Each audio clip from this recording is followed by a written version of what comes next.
این بوز کوهی مرخور چمپا نام دارد.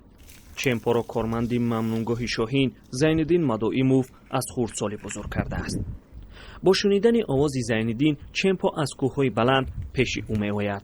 زینالدین میگوید این بوز را همراه همسرش مثل فرزندانش پرورش کرده است.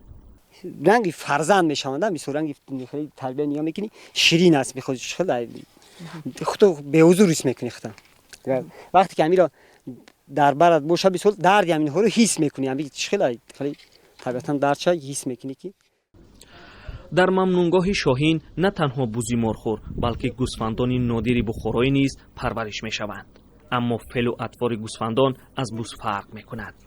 گوسفند با افرادی بیگانه حمله میکند. حالا در پرورشگاه 6 دانه بوز و 6 دانه گوسفندی بخورایی پرورش میشود.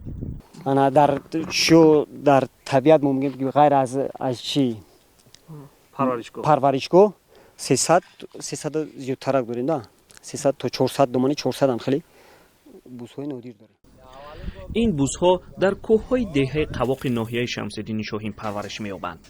این دهه از قلمرو افغانستان همگی 10 کیلومتر دور است.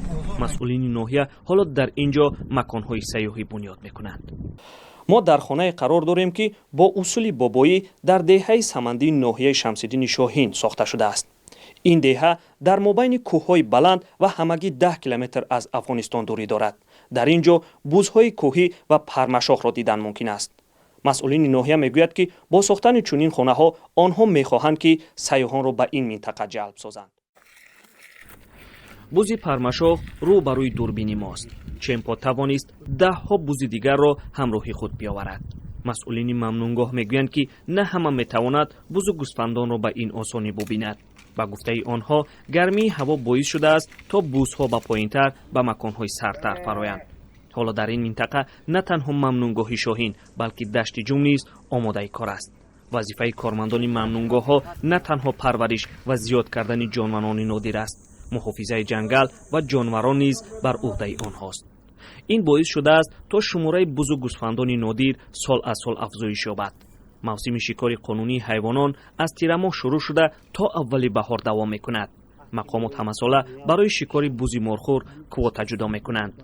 قیمت شکار یک عددی آن 237,000 سامانی است. اما زینالدین همراهی چمپای 6 سالش تلاش دارد صف بوزها را زیاد کند. محمود جان رحمتزاده، آزادی، دهه قواق.